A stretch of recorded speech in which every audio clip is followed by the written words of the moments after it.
Hi all, welcomes to Navya's vlog. ಬನ್ನಿ ಇವತ್ತು pepper ಕಬಾಬ್ ಮಾಡೋದು ಹೇಗೆ ಅಂತ ನೋಡೋಣ. ಇದು ಚಿಕನ್ ಪೆಪ್ಪರ್ ಕಬಾಬ್. ಅದಕ್ಕೆ ಬೇಕಾಗಿರೋ ಇಂಗ್ರೀಡಿಯೆಂಟ್ಸ್ ನೋಡೋಣ ಬನ್ನಿ. ಮೊದಲಿಗೆ ಜಾರಲ್ಲಿ ಕೊತ್ತಂಬರಿ, ಪುದೀನ, ಹಸಿಮೆಣಸಿನ್ಕಾಯಿ, ಶುಂಠಿ ಬೆಳ್ಳುಳ್ಳಿ ಪೇಸ್ಟು. ಸೊ ನಮ್ಮ ಮನೇಲಿ ಶುಂಠಿ ಬೆಳ್ಳುಳ್ಳಿ ಪೇಸ್ಟ್ ಇರೋದನ್ನು ಪೇಸ್ಟ್ ಹಾಕೋತೀನಿ, ಇಲ್ಲಾಂದರೆ ಶುಂಠಿ ಬೆಳ್ಳುಳ್ಳಿ ಹಾಕ್ಕೊಂಡು ಸ್ವಲ್ಪ ನೀರು ಹಾಕ್ಕೋಬೇಕು. ಜಾಸ್ತಿ ಆಗೋಯ್ತು, ಸ್ವಲ್ಪ ನೀರು ಹಾಕ್ಕೋಬೇಕು. ಸೊ ನಾನು ಇದಕ್ಕೆ ಕಾರ್ನ್ಫ್ಲೋರ್ ಹಾಕ್ಕೊಂಡಿದ್ದೀನಿ, ಅದಕ್ಕೆ ಈ ಕನ್ಸಿಸ್ಟೆನ್ಸಿ ಬಂದಿದೆ. ಅದಕ್ಕೆ ಒಂದು ಸ್ವಲ್ಪ ಗರಂ ಮಸಾಲ, ಪೆಪ್ಪರ್ ಪೌಡರ್, ಅರಿಶಿನ, ರುಚಿಗೆ ತಕ್ಕಷ್ಟು ಉಪ್ಪು ಹಾಕಿ ಸ್ವಲ್ಪ ಮಿಲಾಯಿಸ್ಬಿಟ್ಟು ಅದನ್ನ ರೆಸ್ಟ್ ಮಾಡೋಕ್ಕೆ 2 hour ಬಿಟ್ಬಿಡಿ. ನೆಕ್ಸ್ಟು ಬಾಣಲಿಗೆ ಎಣ್ಣೆ ಹಾಕ್ಕೊಳ್ಳಿ. ಅದಕ್ಕೆ ಎಣ್ಣೆ ಬೆಂದಿದೆಯಾ ಅಂತ ಒಂದೇ ಒಂದು ಪೀಸ್ ಹಾಕಿ ನೋಡೋಣ. ಎಣ್ಣೆ ಬಿಸಿಯಾಗಿದೆ. ನೆಕ್ಸ್ಟ್ ಅದಕ್ಕೆ ಚಿಕನ್ನ ಹಾಕ್ಕೊಳ್ಳೋಣ. ಈಗ ಹಾಕ್ಕೊಂಡು ನೋಡಿ, ಈ ಥರ ಚಿಕನ್ ಹಾಕೋತಾ ಇದ್ದೀವಿ. ಚಿಕನ್ ಚೆನ್ನಾಗಿ ನೆಂದಿರೋದ್ರಿಂದ ಮಸಾಲೆ ನೀಟಾಗಿ ಹಿಡಿದಿದೆ. ಅದಕ್ಕೋಸ್ಕರ ಚಿಕನ್ ನಾವು ಮಿಕ್ಸ್ ಮಾಡಿದ ತಕ್ಷಣ ಯಾವುದೇ ರೀತಿಗೂ ಕಬಾಬ್ನ ಮಾಡಬಾರ್ದು.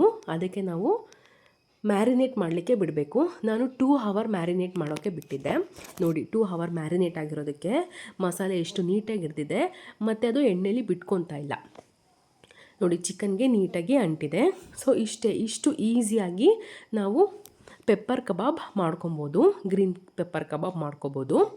ಸೊ ಇದಕ್ಕೆ ನಾವು ಮೆಂತ್ಯ ಸೊಪ್ಪು ಇಲ್ಲ ಪಾಲಕ್ ಸೊಪ್ಪಾದರೂ ರುಬ್ಬಿಟ್ಟು ಹಾಕ್ಕೊಂಡ್ರೆ ಇನ್ನೂ ಗ್ರೀನಿಶ್ ಆಗಿ ಬರುತ್ತೆ.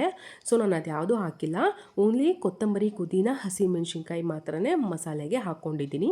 ಆಮೇಲೆ ಸ್ವಲ್ಪ ಸ್ಪೈಸಸ್ ಬೇಕು ಅಂತ ಅದಕ್ಕೆ ಸ್ವಲ್ಪ ಗರಂ ಮಸಾಲ ಆ್ಯಡ್ ಮಾಡಿದ್ದೀನಿ ಅಷ್ಟೇ. ನೋಡಿ ಎಷ್ಟು ಚೆನ್ನಾಗಿ, ಎಷ್ಟು ಸಾಫ್ಟಾಗಿ ಬಂದಿದೆ ಅಂತ. ನೀವು ಕೂಡ ಮನೇಲಿ ಒಂದ್ಸರಿ ಟ್ರೈ ಮಾಡಿ, ತುಂಬಾ ಚೆನ್ನಾಗಿರುತ್ತೆ. ಇದಕ್ಕೆ ಪೆಪ್ಪರ್ ಜಾಸ್ತಿ ಹಾಕಿರೋದ್ರಿಂದ ಕಬಾಬ್ ಅಲ್ಟಿಮೇಟಾಗಿತ್ತು. ನಮಗಂತೂ ತುಂಬಾ ಇಷ್ಟ ಆಯಿತು. ಸೊ ಲಾಸ್ಟಲ್ಲಿ ಬೆಳ್ಳುಳ್ಳಿನ ಸ್ವಲ್ಪ ಒಂದು ಫುಲ್ ಬೆಳ್ಳುಳ್ಳಿ ತೊಗೊಂಡು ಅದಕ್ಕೆ ಬಿಡಿಸ್ಬಿಟ್ಟು ಜಜ್ಜಿಬಿಟ್ಟು ನೋಡಿ ಈ ಥರ ಫ್ರೈ ಮಾಡ್ಕೊತಾ ಇದ್ದೀವಿ.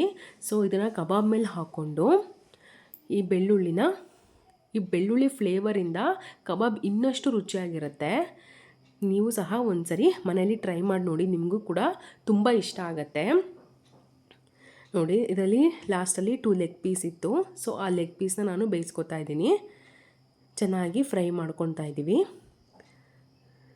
ನಿಮಗೂ ಇಷ್ಟ ಆದರೆ please like, comment, share and subscribes to Navya's vlog. ನಿಮಗೆ ಇಷ್ಟ ಆದರೆ ಪ್ಲೀಸ್ ಕಮೆಂಟ್ ಮಾಡಿ. Thank you for watching.